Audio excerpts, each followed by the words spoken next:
When my kids are 16 and 18 now, when they were about 2 and 4 years old, I was working at a church and I had one of our Bible study leaders teach the 5 love languages for dads.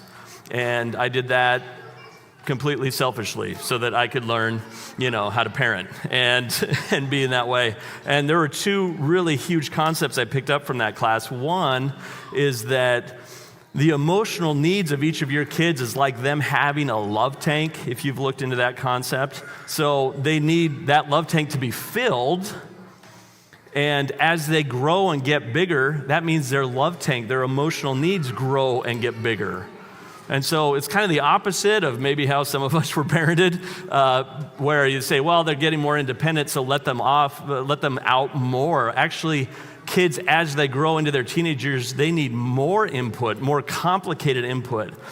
So that was a huge concept for me, even as they get more independent. The other is if your child is just freaking out and exploding, and that habit, we all do that at different times, that most likely there's some kind of unfulfilled need that they have in that moment.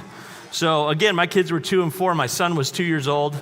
Again, he's now stronger than I am, so I can't do what I'm going to share now. But when he was 2, he was throwing this total tantrum. And I said, okay, well, let me take what we were learning in the class, because my instinct is like, let's fight fire with fire, and let's bring the vengeance and bring the law to this child throwing a tantrum. That's what I should do. I was like, okay, no, the class said do the opposite. Let me try the opposite.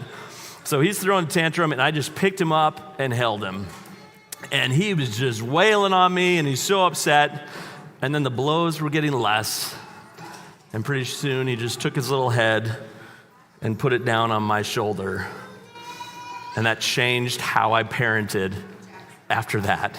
That changed who I was as a parent after that.